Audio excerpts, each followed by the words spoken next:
How are you? Fine, thank you. I didn't know you were a record collector in your younger days.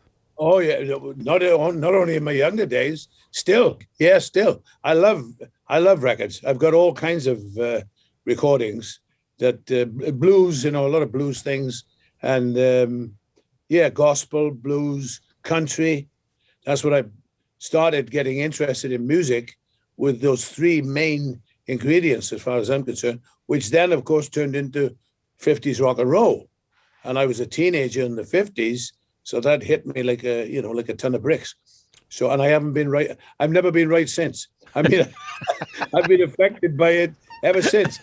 And it's a strange thing because people say, well, about music changing. The essence of it, I don't think, has changed. It's still three chords and the truth, hopefully. Can you tell me what it was like back when you were young, looking into through those stacks of records before you were Tom Jones? Yeah, well, let me see. Now, when I was a kid, I had a Mahalia Jackson album, I had a Big Bill Broonzy album, um, and then I started buying Frankie Lane was a big one that I liked. I liked voices. I like people to sing. Like when Bob Dylan first came out, for instance, I thought, and people were making a fuss of him, and I said, "It sounds terrible to me." And they said, "Yes, but he wrote the songs." I said, "Well, God bless him." But that's okay. But as far as the singing of them, I wasn't impressed. But I was only listening in those days. You see, I was listening to singers, and but of course, once you listen to Bob Dylan, then you realize that he's creating these masterpieces. It's a different thing. I mean, I always thought that Jerry Lee Lewis sounded better than Chuck Berry as far as singing is concerned. But then, of course, that Chuck Berry wrote those songs as well and played guitar. So he was an innovator on rock, like Dylan. I think Dylan referred to him as the poet of rock and roll poet. So he was like that. Chuck Berry is unbelievable rock and roll writer. I mean, John Lennon said if they're going to rename it rock and roll, they could just rename it Chuck Berry because that's how much the Beatles are influenced by Chuck Berry. So, excuse me, you've got to sort of take those things into consideration when you hear a voice, uh, what uh, what it is. But to me, you see, singers are like actors. You don't have to write the script of a film or a play in order to make it great or to give it your own interpretation. And that's Macbeth. Whoever does Macbeth, they don't say, "Oh, you didn't write that, though, did you?" No. You know what I mean? Or Othello, or William Shakespeare. You know what I mean? It's like that. So there's two things. You've got to get a great writer, and you've got to get a great performer to perform them. And that's where I come into play. I listen to the songs, and I try and inject my own feelings into those songs, like an actor does with a part.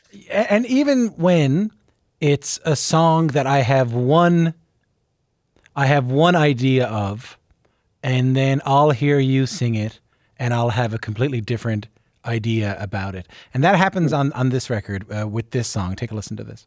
Yes, I'm gonna be a pop star.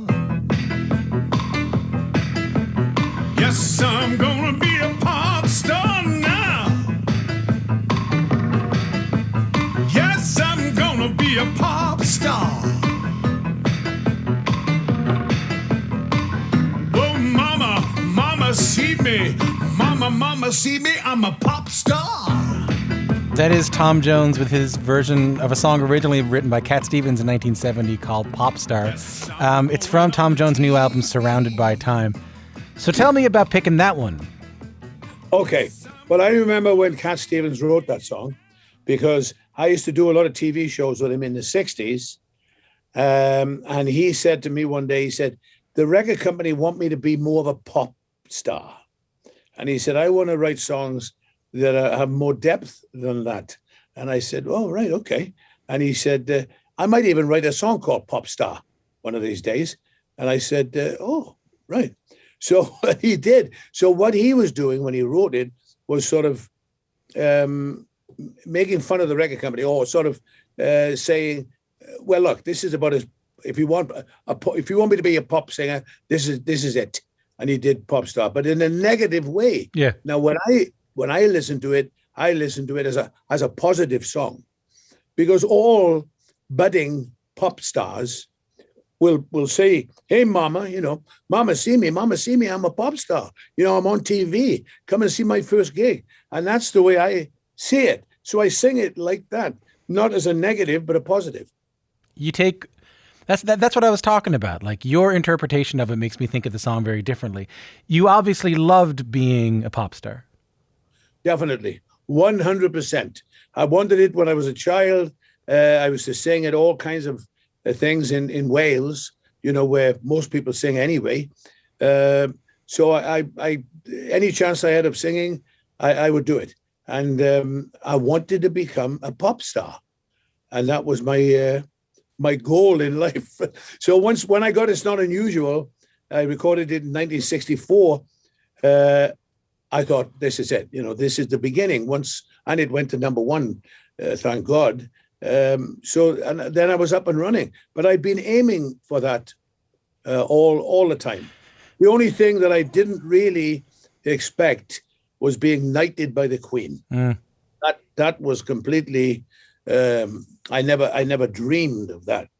Well, it's interesting, when you say you want to be a pop star. I'm interested in sort of the why of that. But I think we should listen to some of those big songs you had back then. Just take a listen to this. What's new, pussycat? Whoa, whoa, whoa. Just help yourself to my lips, to my arms. Just say the word, my Delilah. It's not unusual to find that I'm in love with you.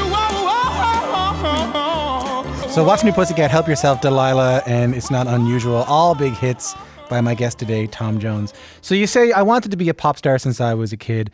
There's a lot of reasons people might want to be a pop star. They might want to get out of, a sort of a working class background. They might want to make a bunch of money. They might want to be on stage in front of a bunch of people. They might want to get a bunch of love. Not to be too analytical here, but why do you think you wanted to be a big famous pop star? Well, I didn't want to be a big famous pop star. I wasn't aiming at that. Right. The first thing I wanted to do was make it to make a living singing, rather than having to do a job of work that I had no interest in whatsoever. The only thing I really loved was music, and I thought if I could turn this hobby into a profession, then that would be fantastic. And that's what I was aiming for. How far it would take me, I didn't know. But as long as I could make enough money not to do something I didn't want to do, that's what I was aiming at. And but I didn't know how big it was going to get, and I didn't know how long it was going to take. But that was the initial thing. I thought if I could, when I was a kid in school, I'd be up on a Friday night. The teacher would be getting a register together, and she'd say, do something. And Tommy, run a little concert or something. So I would be the master of ceremonies in the class and get people up to do different things. But then my friends would say, well, Tommy, you're the best singer in the class. Why don't you just sing? We'll just listen. And so I thought, wow, if I could do this, as a profession, then that would be it. And it is it. Yeah. And I was right. It's the most, I pray to God. I thank God every day of my life for giving me this voice, because he couldn't have given me anything any better than that. And I hope I've done as well as I should have done with it. But this is it. And I'm still having fun, you see. And that's why we call the album Surrounded by Time, because we are surrounded by time. We can't do anything without it. And I'm starting to run short of it, because I'm 80 years old now. Yeah. So it's different to when you're 20, it's a different feeling. So now time is even more important to me now that I'm 80 as when I was 20. What did your friends or your family think when, they're all working for their livings, and they work their entire lives Yes. doing it. And then you say, well, I want to make music. They must have thought you were a bit daft or something like that. They must have thought you were crazy. Right. Well, there was a lot of amateur singers in Wales. You see, a lot of people sing. So it's no big deal. I mean, it's not like, well, you are one of the many that can sing in Wales. What makes you think that you could make a profession out of it? There's not many professional singers, more now, but not then, from Wales. And I said, I think I can do it. I think I was listening to the radio and I didn't hear anything that I thought was any better than I was, or there's something that came on and thought, oh, I could never sing like that. Oh, I could never do that. No, I never thought that because it wasn't true. It wasn't. Unless I wanted to be an opera singer, that's a different thing. But being a pop singer, I thought I can do this. And that's what sort of drove me on. And seeing my father was a coal miner, you see. Yeah. So the first thing on my mind was, I got to get him out of that coal mine. So, and I did. He was in his 50s and I was in my 20s, and I had a couple of hit records, and I had a new red Jaguar car. And I was driving back from London. I drove back to Pontypridd in South Wales, where I come from. And when I got there on a Sunday, my mother was making sandwiches for my father. I said, where are you going? And he said, I'm going to work. I said, you can't go to work. I'm only home for a couple of days. And he said, yes, but I'm a coal miner. I work for a living. I don't think they thought of singing was like making a living. I said, Dad, I'm making a lot of money and you are still going to the coal mine. That's not right. What about if something happens to you? It's a dangerous job. I wouldn't forgive myself. And and I said, and I make a lot of money now. And he said, yeah, but how long do you think that will last? I mean, honestly, because nobody had been, my family, there's no professional singers or musicians there, you see. So I had to say to him, look, I said, I'm going to see how much money I do have. I'm going to check it all out. And if I can assure you that I can put the money in the bank, as soon as I can get enough money in that bank, see what you would make now until you're 65, because he had to work until he was 65 and he was only in his 50s there. And I said, whatever that number is, I'll match it. I'll come up with it. I'll make sure of it. So when I got back to London, I talked to my accountant and he said, yes, whatever we worked it out, what he would have made if he was alive. You know what I mean? Because coal mining is a dangerous job. And so I said, I can put that in the bank for you. Would you then stop? And he said, yes. So I did. And I got him out of there when he was like 57. I think he was about 57. He should have worked until he was 65. But I couldn't let that happen with a clear conscience when I was making money singing, doing something that to me was, was easy, like second nature. What a beautiful story. And how much that obviously meant to you to be able to do that for your father. Yes, it was unbelievable. I wanted to do it ever since I was a kid. And he used to bath in a tin bath by the fireplace after the war, because I was born in 1940. So I used to watch him coming home from the coal mine. And in those days, he was still covered in coal dust. They didn't have showers at the pit head at that time. So he would come home and my mother would fill a tin bath up. We didn't have indoor plumbing. And she would put this bath by the fire, fill it up with the kettles of water, and he would bathe in front of the fire. And I thought, my God, I hope that one day I'll be able to get him out of there and stop this, because I didn't go to the coal mine because I had TB when I was a kid, you see. Yeah. So they said, whatever you do, you can't go to the mines. So I knew I wasn't going there. And but to see him do it was a terrible thing. And a lot of other men were there. All his brothers were coal miners. All my uncles on my mother's side as well were all coal miners. So I was so glad when I was able to get him out of there. It's a really incredible story. If you're just tuning in, my guest is the one, the only Tom Jones, who has a new album called Surrounded by Time. I was we're looking at your career, and it's interesting how much television was a big part of it. What did TV mean for you early in your career? Well, that's why I recorded that reality television, reality blues, talking blues, because it's all about television and what the influence that TV has had on us all. And as I was saying, I had TB when I was a kid, and so I was bedridden for 2 years. So my mother bought me a television set. Yeah, that was 1952. So ever since then, TV has been a big part of my life. And then going on television, but I used to watch a Sunday night variety show in the 50s when I was a kid, in quarantine. And I thought a guy his name was Frankie Vaughan, and he used to come on TV on a Sunday night, and I think, I can do that. I can do that. And I met him and told him, I did meet him, and we did a duet together. And I had to tell him that story about watching him on television. So yes, it's a big part of our lives. And that's what got me across, especially to the American and Canadian audiences, or North American audiences, I should say, is television. I had my own show, in the late 60s. Well, yeah, can we talk about that for a second? 'Cause I didn't know that. And it was filmed in Canada. It was a Canadian variety show. No, that was another one. I did. The original one was from London. Yeah. Then in 81. Yeah. 1981, I did a bunch of for CBC television. Yeah. Yeah, from Vancouver. I didn't know. I mean, you're on CBC here right now, and I didn't know. Yes, I know. That I didn't know all these years that you did a variety show for Canada. What was it like making that show back then?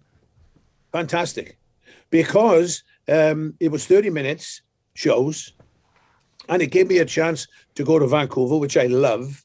So it wasn't that far from Los Angeles. They said, CBC would like to make a TV thing. I said, great, let's do it. And it's all music. You don't have to do any sketches like I used to do on my original show. I had to do funny things as well. They said, this is just 30 minutes of music. Great. With one guest per show. And I thought, I'll have some of that. Thank you very much. And so I did. And it was great. And I had great times, met a lot of people, restaurateurs, and great restaurants up there. And it was just a great time. Do you remember any guests you had on the show? I had Tina Turner. Wow. We did Hot Legs.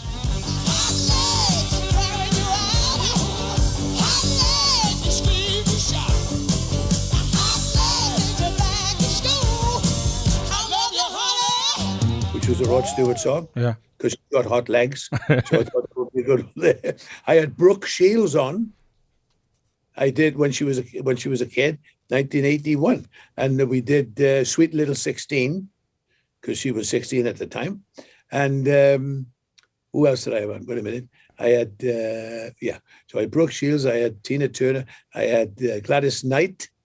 I had a load of people. Teddy Pendergrass came on. Isaac Hayes. It was a lot of Dionne Warwick. Wow. A lot. Yeah. A lot of people that I knew as well. I met these people, and I knew them, and they all came to bat. I said, I'm doing these shows. Okay, let's do it. And they all came up there individually, of course. I noticed you did One More Cup of Coffee on the covers record. Did you ever know Dylan? No, I tell you, the closest I ever got to him on Music Cares, which is a show that they do from Los Angeles, about 6 years ago, I think now. Yeah, I think it was about 6 years ago. They wanted to honor him, and he said that he would, but he didn't want to perform on the show. But if they could get 10 people that have recorded his songs that he liked, if they could get them to do the show, then maybe he would show up. Well, I was one of the 10 people that he chose, because I had recorded a song called What Good Am I, which was on the Praise and Blame album. And I'm always frightened to ask songwriters what they think, of songs. But I didn't have to ask him, because he picked me to do it, because a lot of people had, well, I don't know about a lot, but quite a few people had recorded the song, but he liked my version, and I went in and did it for him. So he actually came there, did a speech on stage. But Bob is like the Scarlet Pimpernel. You seek him here and you seek him there, and he's gone. So, yeah, so I didn't really, the makeup guy that did his makeup, I had to do the Grammys the following day. And the makeup man said, I made you up yesterday when Bob Dylan was there. Yes. And he said, he told me to tell you that you did a great job with the song, and thank you very much. I said, oh, great. So that's about as close. Now, I can't wait to find out what he thinks of One More Cup of Coffee. It is, so, and it's one of my favorite Bob Dylan songs, and you do a really wonderful, heartfelt job on it. While we're on the topic of television, I wanted to ask you, if you don't mind, about the Fresh Prince of Bel-Air, because Carlton on that show would always dance to "It's Not Unusual." Did you get a kick out of that back then? Yes. Yeah, of course, because they told me what the episode was going to be like. From It's a Wonderful World. When the ghost, when his guardian angel comes to Earth, so they wanted to use me as Carlton's guardian angel. So I said, okay, sounds like a good, because I knew I'd watched it. You see, I was a fan of the shows anyway. And I saw that Carlton was a Tom Jones fan. He had mentioned it before. And then for me to show up, and I knew Quincy Jones, was doing the music. So he said, it'd be great if you come on and do It's Not Unusual, and then he can do it. You could do it together maybe, and you'll be the guardian angel. So when he said, Carlton, I don't know whether you saw the episode, but anyway, when I show up, he said, wow, you're white, right? Because I'm supposed to be his guardian angel, right? And I'm white. So I was going to say, now I wish I had said it. He said, well, why, what's your association with, why you?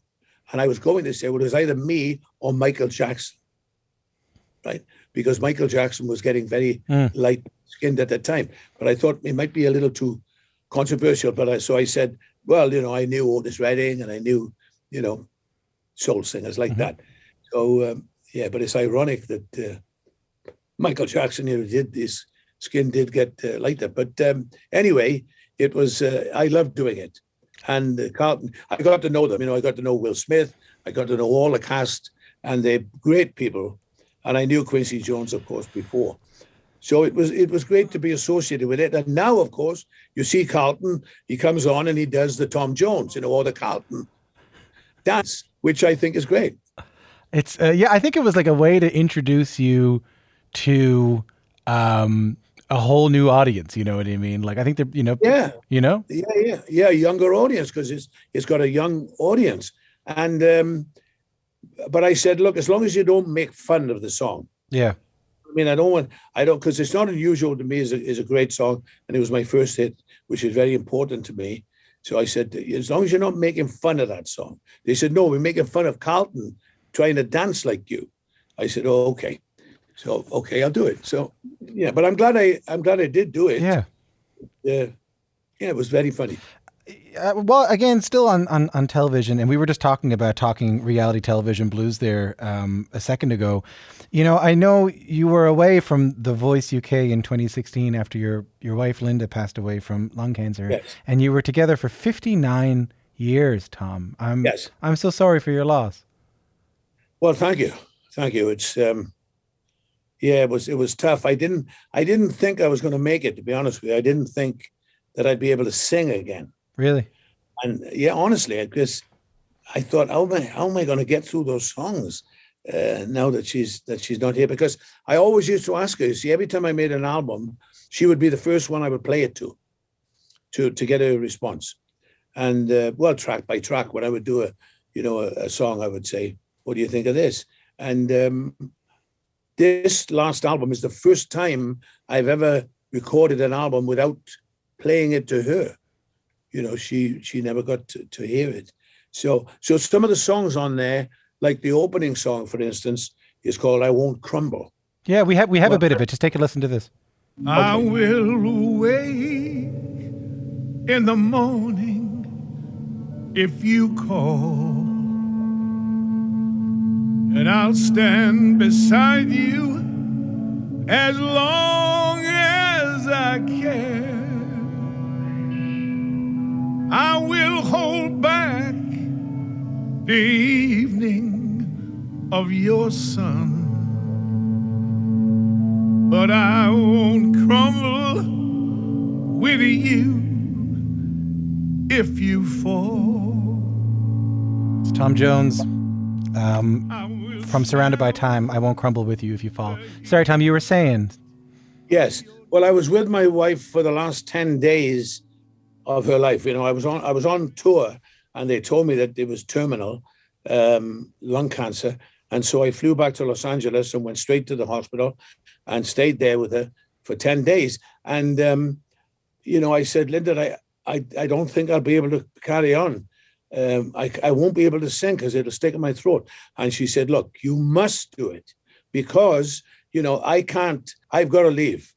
You know, she said, I know that I'm dying. I know they've told me. And she was the only calm person in the room, by the way. My son and myself, we were both bloody basket cases. I mean, we were like, oh my God, it's like, like that. Yeah. And she said, look, don't. You've done all you can. It's not your fault. It's my fault because she used to smoke cigarettes. So she said, but don't you fall with me. You know what I mean? So that I won't crumble with you if you fall. She didn't say crumble, but she may as well have done it. You know, I'll do anything. It says in the song, as you just heard, you know, I wake in the morning, if you call, I'll stand beside you as long as I can. You know, I'll hold back the evening of your son, but I won't crumble with you if you fall. Because she told me not to do that. So I've done everything that we planned to do, because we were going to move back to England anyway. You see, we lived in Los Angeles, but she was always homesick, and you know, and we were going to move back, and time just caught up with us, and she got this lung cancer. So I just carried on with what I was going to do. She said, do what we planned. Go up to London and get yourself a flat and start again. The family's there. Mark and Donna, my son and my daughter-in-law, and my two grandchildren all live in London. So, you know, she said, you don't want to be in LA now, do you? I said, no, not at all. I don't know where I'm going. I said, I have no idea. But she said, look, just think about this.